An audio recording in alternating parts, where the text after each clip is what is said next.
আমরা যদি একটা জিনিস দেখাই ভালো কিছু, মানুষ এটা ফলো করবে, কিন্তু আমরা যদি থেমে থাকি তাহলে আমরা ধ্বংস হয়ে যাবো। আমরা পলিটিক্যাল সায়েন্সে অনার্স করেছি, সেখানে একটা শব্দ আছে, যে রাজ্য বাড়ে সেটা সাম্রাজ্য হয়ে যায়, আর যে রাজ্য বাড়ে না সে রাজ্য খরচ রাজ্য হয়ে যায়, আরেকজন নিয়ে নেয়। তো সুতরাং আমাদেরকে সাম্রাজ্যের দিকে যেতে হবে, বড় করতে হবে। ঠাকুরগাঁর যে এখানকার যে ভূমিকা, বাংলাদেশের national cricket, football, badminton, volleyball, হ্যান্ডবলে আমার মনে হচ্ছে একটু ফ্যাসিলিটিস পেলে, এবং আপনারা নিশ্চয়ই জানেন যে বাংলাদেশের ক্রিকেট বোর্ড সমস্ত ফেডারেশনকে আর্থিক অনুদান দেয়।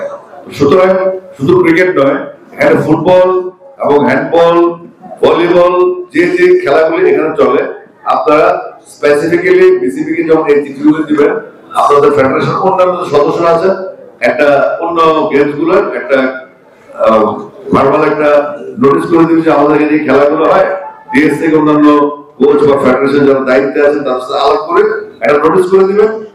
চাইলে তো সমস্যা নেই, চাইতে সমস্যা নেই, বিসিবি বড় বোর্ড, বিসিবি দিতে আগ্রহী আছে, কিন্তু আমরা চাই আমাদের বাচ্চারা খেলাধুলায় আসুক, আমাদের বাচ্চারা ড্রাগ এডিক্ট না হয়। কারণ বাংলাদেশের দুই পাশে মাত্র দুইটা বর্ডার, কালকে আমাদের নতুন শিখলাম এটা, একটা এক পাশে এক দেশ আর এক পাশে আরেক দেশ, একটা বর্ডার ভেসিল আর একটা বর্ডার ইয়াবা। তো আর যদি কয়েকটা দেশ থাকতো তাহলে বাংলাদেশ হাওয়াই বলে দিতে হতো।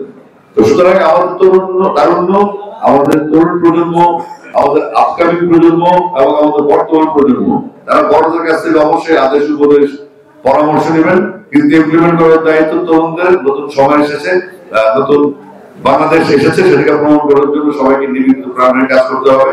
আমি আছি আপনাদের সাথে, বাংলাদেশ ক্রিকেট বোর্ড সবসময় আপনার সাথে থাকবে ইনশাআল্লাহ। ঠাকুরগাঁকে আমি সিলেক্ট করেছি টুর্নামেন্টের ভেন্যু হিসেবে। তো আমাদের এজ লেভেলের যে একাডেমিক ক্রিকেট হবে, স্কুল ক্রিকেট হবে, 14, 15, 16, এখানে হোটেল ফ্যাসিলিটি আছে, কমিউনিকেশনও ভালো আছে। তো আশেপাশের জেলাগুলোর মধ্যে হোম এন্ড অ্যাওয়ে টুর্নামেন্টে আপনারা পার্সোনাল অ্যারেঞ্জ করতে পারেন, আমাদেরকে বলবেন যে আমরা ঠাকুরগাঁও, পঞ্চগড়, দিনাজপুর, আমরা নীলফামারী, এই ঠাকুরগাঁয়ে আমরা সেখানে সিলেবাসের বাইরে আমাদের টার্গেট হচ্ছে 8 মাস ক্রিকেট রাখা, এবং আমাদের বাচ্চাদের অন্তত 15 থেকে 22টা ম্যাচ যেন মাসে খেলতে বছরে খেলতে পারে। তাহলে সে ক্রিকেটের প্রতি তার একটা অনুরাগ থাকবে, সে চাইবে ম্যাচ খেলে তার পারফরমেন্স দিতে।